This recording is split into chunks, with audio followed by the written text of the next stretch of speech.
What is going on, guys? Welcome back to another video, and as you can see, I have two action cameras side by side. Today we're doing a comparison between the two.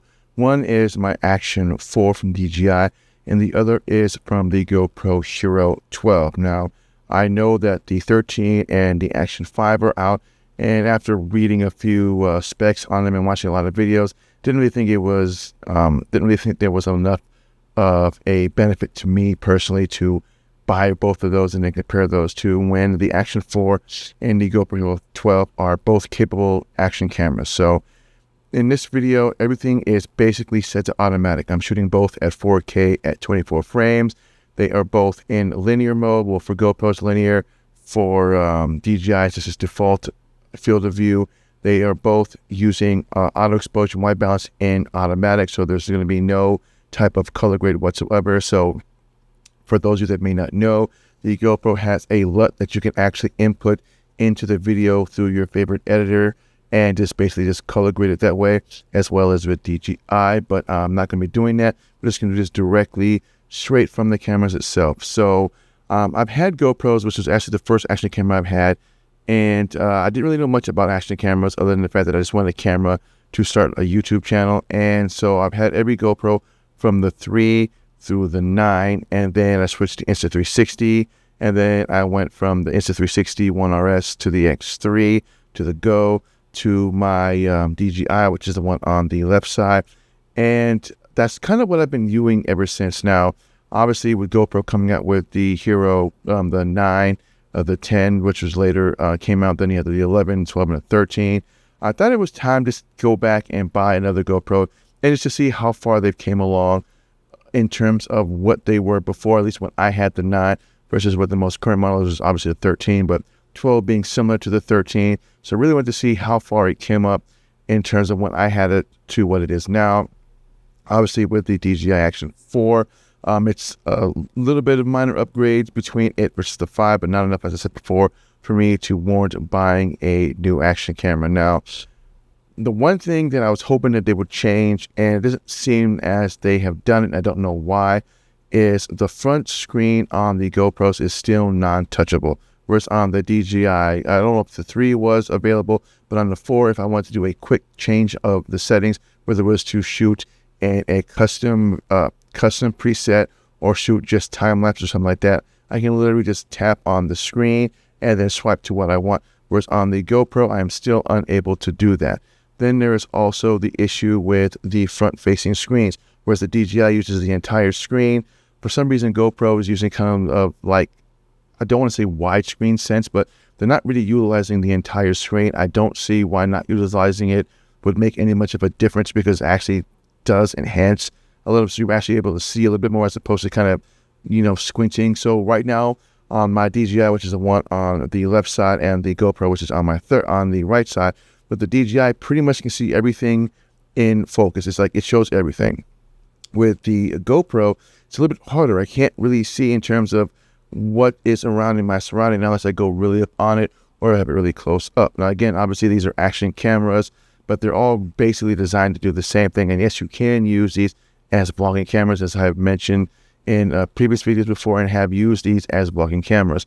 Now, when it comes to the video, I haven't really had a chance to kind of do a lot with them, as I live in Alaska and it's been kind of busy and it's been hectic. So I haven't had a chance to do a lot with it. I figured today would be a good time to do it because I'm on vacation. And obviously with winter coming out, I'll probably do a little bit more with them. But what I do still love about the GoPros is that, at least for the 12, and I don't know why they didn't do this on the 11 or the 9 or the 10, is that they finally let you use a quarter screw on the bottom of the GoPro. So basically, for instance, when it comes to wanting to just basically attaching that directly to my tripod, I can do that. Whereas with the Action 4, I actually have to use a quick release plate, which is, again, not too bad. There's always going to be some pros and cons when it comes to that. But with the GoPro, it's just straight, just a screw on, and that's it.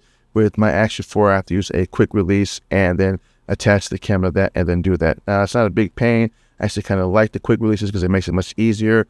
Whereas with the GoPro, you actually have to buy one for it, as they don't really run a lot of third-party companies out there that are doing that, at least not yet. Maybe with the 13 and a little bit more notoriety, I guess it'll eventually have more from like small rig and Ulanzi. But that's the one thing that I love that they put on the 12. Now, why they didn't put it on the 11 or the 10 or the 9 is beyond me, whereas on the 3, again, you probably could have bought some sort of quick release for that, whereas with the GoPro, you sort of can, but not really. But beyond that, otherwise, the GoPro has the same functionalities as the Osmo Action 4. So you get the time lapse, you get the 4K at 24, 4K at 60, 120. Same thing with the DJI. Now, where the GoPro has in terms of what the DJI doesn't have is you can have the ability to shoot at 5K at 30 frames, whereas with the GoPro, you can shoot only up to, I believe, 60, which is what I usually shoot it at. And again, that depends on if you can actually see the differences between shooting at 5.3K versus shooting at 4K. And you're also looking at battery life, because obviously when it comes to high resolution, a lot more processing goes into the video, which means your battery is going to drain a little bit quicker as opposed to shooting in 4K. Hence why I'm shooting both of these in 4K at 24. Now, when it comes to color, just straight out of the cameras, you have to decide which one you think has the better natural color. And again, as I said before, they're both being shot with everything being automatic. So the exposure is automatic and the white balance is automatic. It's just straight out of the camera itself. So you have to decide which one you think is going to be the better between the two. Now, this is just a kind of a quick comparison between the GoPro and the DJI. And obviously, when it comes to which is the better one, that's always going to be up to the person that's going to buy it. I'm not going to say one is better than the other, but there are certainly going to be features that one has over the other that some things you can't ignore, some things you can. But when it comes to mounts and all of that, again, the Action 4 can do the same mounts as the GoPro, and the GoPro can do some of the same mounts as what the Action 4 can use. Not all, but similar. But when it comes to that, otherwise, size-wise, the Action 4 is much smaller than the GoPro, which is actually kind of hilarious considering they both almost have the same size sensor and the same size lenses. But for some reason, DJI is able to get it in a smaller compact case, whereas the GoPro is still true to its size. So that's all that I got for you guys. I want to thank everybody for watching again. This video is going to be just a basic comparison between the two, both at 4K at 24. Everything is in automatic. The white balance and the auto exposure is all in basically automatic. And I will do a later video on shooting them in what my more custom settings would be, at least for the DJI versus what I will do on the GoPro. So stay tuned for that video. And if you're not subscribed to my channel, please think about hitting that subscribe button, hitting that bell notification. That way you don't miss my content when I drop it. And if this video was helpful, please give me a thumbs up. And I will be doing another video on my Osmo Action 3. I will be doing some accessories for that one, whereas Amazon, as of this video, when I drop it, will be doing a lot of Prime Day sales for a lot of GoPro and DJI stuff. So stay tuned for that, as well as I'll talk about some accessories for both the GoPro and for the DJI.